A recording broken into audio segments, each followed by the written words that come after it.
Hey, what's going on? What's going on, everybody? Earlier, while I made a stop to the market. Had to, get a few things. Had to get a few items from the market this morning. And while I was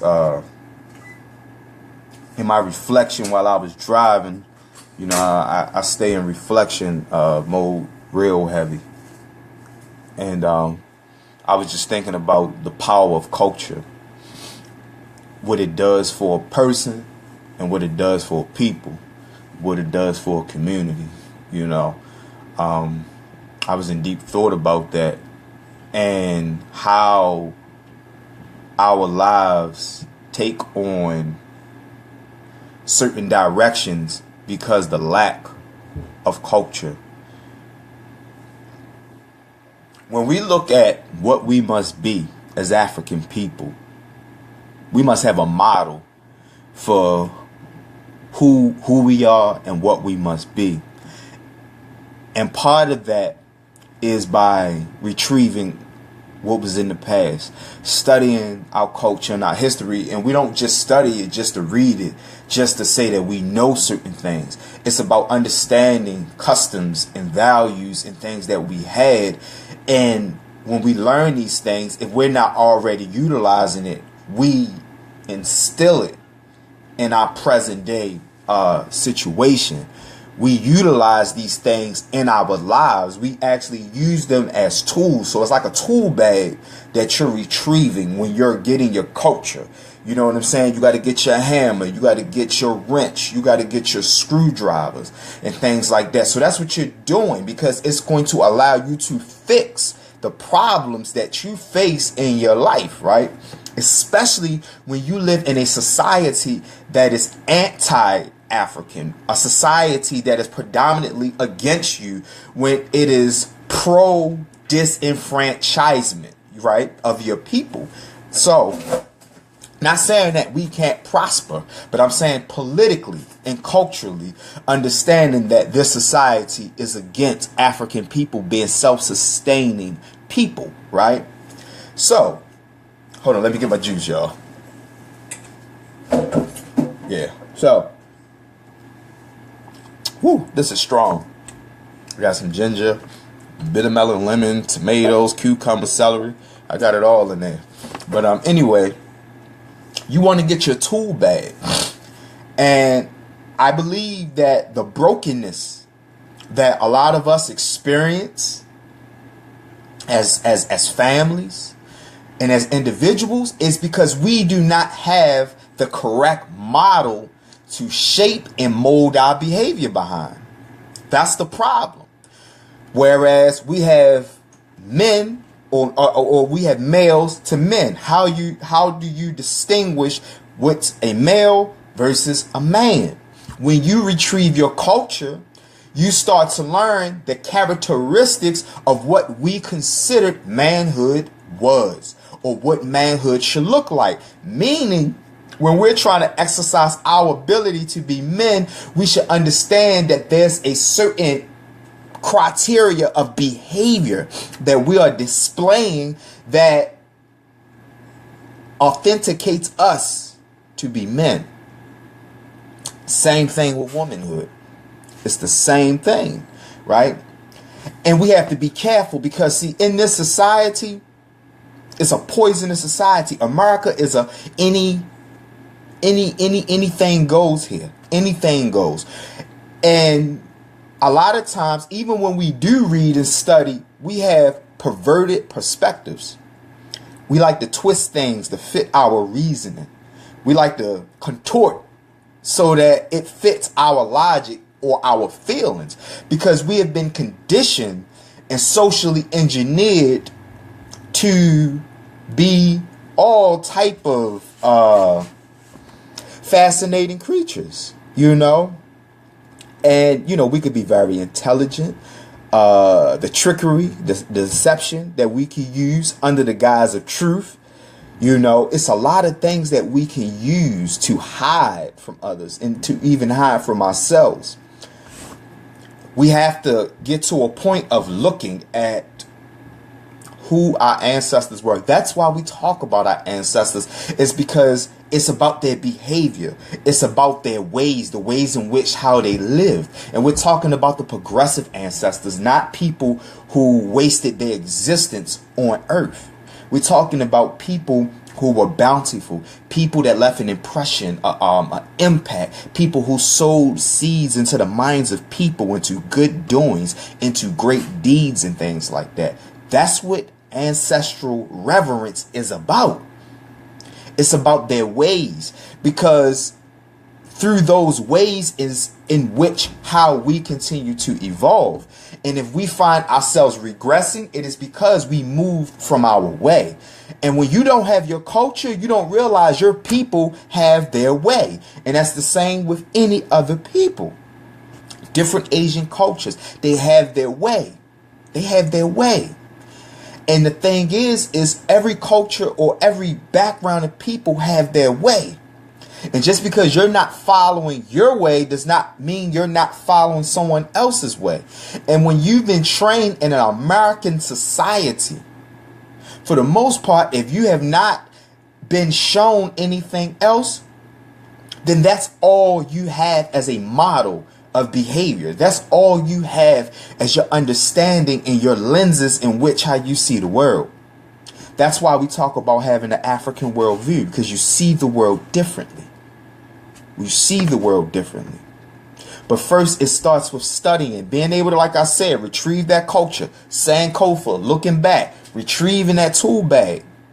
And it's a lifelong process. And that's okay that it's a lifelong process. But we got to go into that tool bag. We got to look and see what we have, because there's a lot of problems out here that we can have socially, economically, and things like that. And the answers for implementation is all in our culture. The answers are all there. I've heard people say, with parenting, there is no model. You just do the best you can do. That's a lie. There are models for parenting. There are many models for parenting. But when you don't study your culture and your history, you don't know that there's a model for that. For marriage, how as men we're supposed to treat our women. The balance in African culture, whereas the woman is not above the man is not above the woman. It's equality. It's equality. The only thing the man takes the lead on is to protect his home and provide. That doesn't mean he's over his wife in authority. See, that's something we learn from foreign cultures. But when you don't know your culture and when you don't study it enough, we'll deal with that type of confusion. We'll have those type of misunderstandings. But we have models of parenting. We have models for marriage. We have models for self-development. A lot of us out there, we deal with stress. We deal with depression. Our ancestors understood that. That's why they created a society and an atmosphere that was spiritually uplifting. A place that could help morally continue to transform someone by the aid of eating good foods, symbols, festivals, having healthy community around you, developing proverbs so that you can have guidance. I mean, many rituals and many things have been developed and crafted to deal with your problems. I understand that it's difficult sometimes to implement these things that seem like they come from so long ago into a society like this, because we're living in a capitalistic society. It got us running all over the place like chickens with our heads cut off. You know what I'm saying? Capitalism has us despiritualized, meaning we're moving without spirit. We're becoming devoid of spirit. The more that we spend time with these cell phones, the more we spend time on these computers, the more we spend time binge watching our favorite shows all day, we're being moved away from spirit. I'm not saying we don't use them. You use them, but in moderation. There's also a spiritual development that we have to have. We have to be mindful of time. They say CP time, colored people time. African people are the ones who invented time. Why can't you be on time? When your people are the ones who created the concept of time. Your people created the concept of time. Why would you be late? We have to stop giving excuses of why we can't be on time. It's because somewhere we've lost our ability to be in sync with the universe, because that's what capitalism does. That's what a traditional American society does. It moves us out of sync with our African selves, and that's always going to be the battle, is using African solutions to African problems. Because what we have been conditioned to do is to try to apply and implement European solutions to African problems. And I know everybody don't identify with being African. So for those of us who don't identify with being African, I'm not going to go down into the whole genotype, phenotype aspect of it or anything. But our problems as a people, if you can follow me, we're trying to use their modalities to solve our issues, and they don't work. And that's why we find that regardless of them having special education in school, the children do not get better. They move down for the most part, and they regress unless there's a drastic intervention. When you used to have children that's on these medications, black children, that's why they do not get better unless there's drastic intervention, because that's their solution. And the reason why we don't know our solution is because we're not taking the time to go deeper into our culture and to understand that our ancestors had a method to solve every human issue that we have. Everyone. Brothers, a lot of us can't control our penis. We can't. Some of us even say things that lust is natural. You can't understand your culture as African people. You can't. You can go over to Africa in the bush. Naked black women can walk around. And they can have large breasts, large behind, look very good. The men who have not been indoctrinated by Western culture, they do not look at the woman's butt when the woman walks. They do not look at the breasts because they have not been conditioned to do so. But when you start to understand your culture and you understand the ways of your people, you understand what is natural and you understand what is unnatural. And for some of us, I understand that it's hard for us to wrap our brains around that because we're so accustomed to doing it that we believe that it's natural. The same way we will eat foods, refined sugars and things like that. And someone say, why do you eat that? It's because I like that. And we don't realize we've been conditioned to like that because it's been put into our taste buds since we was little. It's been put into our DNA. It's been given to our anatomy, and our anatomy starts to crave it, but we think it's natural. We forget, brothers, as far as the high sexual behavior, even sisters too. We forget of all of the songs that we've been inundated with when we was little, the images, times that we done seen pornography. The human mind is fragile, and our ancestors understood that. That's why when you look at ancient Kemet, or in other words, Egypt, that's why there was symbols all over the place. Because they played a role on people's psyche to have them to ascend to their higher selves and to work and operate out of their higher self. That's why. So when we look at the symbols now that we can't control, we have destruction all around us. That's what makes being an African so much harder. But when we retrieve our culture, back to getting that tool bag, our culture is our tool bag to fix our problems. It is hard, and it's a purging process. It can make us weak. It can make us sick. It can make us uncomfortable. But if we are to be progressive and productive in leaving a future that is feasible for our children, we got to retrieve that bag. If we got to go through the vomit, if we got to go through the meds, then that's what we need to do. But we have to retrieve and get our way. And I understand that certain modifications need to be made for these days and times. I also understand that. But we still must look at our ancestors, the best of us, about how they handled problems. How they handle problems. When we look at certain proverbs that's on humility, why did they make these proverbs? Why did they create these things? We got to question that. Why?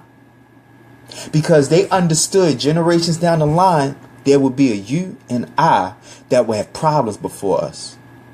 And if we are to help our children solve their problems, then we must start to create the model around them.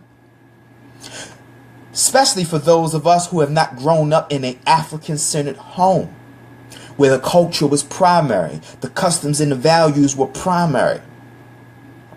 People ask me, and some people always, they like to congratulate my wife and I about the work we do with our 5 children. And, we're very appreciative of it. And, people, some people say, I don't know how y'all do it. Some say that. And it's because we go through the pain and the purging of carrying on our culture. That's how. That's why. My wife and I go through our disagreements. Because, see, this is a science. And we're studying in the lab. My wife and I have several meetings about our family's development. We have several meetings about our marriage. About how we need to add on here. How this might need to be taken away there. This is a science. This is deep. Because, see, in the African worldview, how we engage with this universe is a science. It's not something that is just, something you just walk in and do. It's a science. This is a world where as though you can lose your life. So we must be scientific about how we engage it. I'm not saying make everything astrophysics that you deal with in your existence. But what I'm saying is there's a science to things. And me, I'm just a young soldier growing, learning how to honor the science. Learn from the science. Submit and be humble to the science. That's what I'm learning. That's what my wife is learning. So, with that being said, we have many discussions. Many. And sometimes they happen at inconvenient times.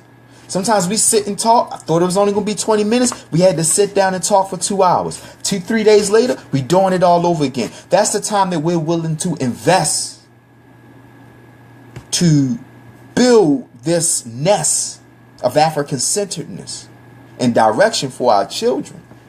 This is how we've been allowed to do what we've been doing so far. The reason how my wife is able to be a doula, a vegan chef. She had time to be able to write a book. I make music. We do different community initiatives is because of our communication and us using our principle of order, which is a principle of Ma'at. And the order don't always work. Things fall out of order. They do. So I'm not saying stuff not going to fall out of order. Everything is all going to be in order. No. Because there is things that fall over in order. But as soon as we see them, we start to put the effort back. That when you see that seesaw tottering, you work it back. As much as you can to balance. That's what we're doing. And we're maturing. And I accept that everything that I go through as a parent, as a man, as a soldier, is a maturing process. And I'm okay with making mistakes. I'm not afraid. I'm okay with my wife gonna make mistakes. My children gonna make mistakes.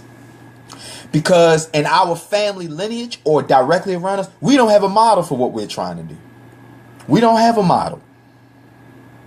As far as another family we can look at, to say that they've raised as many children as we're raising, with the economics that we're working with, which is little, but we're working on growing it as we speak, with all of the different things that we do. This is a lot that we do. Because we're not your average family. We're not the family that, when I come home from the plantation, I wash up and lay in bed, and then I'm hopping in bed, flicking channels. We live a high-powered, intense life, fighting for liberation. And one of the steps that we're trying to achieve partial liberation as a family is controlling our own income. Because I understand what it's like, and I have the experience of what it's like to be out in the community, putting in work 7 days a week. 7. When I started out, my first 3 years, 7 days a week I was putting in work. And economics was neglected. And I kept seeing of how the people I was with in different initiatives go back to square one of economics are not taken care of. And I understand that you can do more. You can carry on longer when you do get your economics straight. And see, our ancestors understood that too. The ideas, the abstract thinking our ancestors had, that's part of your culture. One time I read in the book that Rich Dad Poor Dad, opportunity is seen with the mind, not the eye. This is very true. That comes from your ancestors' ways. Regardless of where the author got it from, they always saw opportunity within the mind's eye, not the physical eye. We got to be the same. We got to be the same way with economics. And I understand everybody is not cut or fit to be an entrepreneur and want that responsibility. But we have models. And we have to learn and challenge ourselves to get away from our perverted perspectives that justify our behavior. We got to fight that, because that's not African. That's not African. Yes, we have to make certain modifications, but we also look at our ancestors to be able to gauge our behavior as to what we are doing. Is it progressive for our people, or will it make them regressive? Because we all understand we're all powers of influence. That's why we're all in the same boat. That's why our ancestors said, I am because we are. So that we get rid of that individualism that we learn from being over here, which is why we're being slaughtered economically and politically by other nationalities. Return to your culture, African people. I'll be back perhaps sometime more on this subject. IamPoetDeep.com. Go to the website, sign up your email, check out my EP, People Under Siege. It's dope, you know what I mean? Check out the music. You know, check out the content, my media page. Just nothing but good content, you know. And I honestly, you know, it's unmatched, you know, as far as the content that's on there. So, you know, get with me. Poet Deep, you know, having a good day. Finish off my juice, you know. But let's stay grounded in the culture. And if we not, let's do what we got to do, regardless of how small, to start getting grounded in the culture. Peace.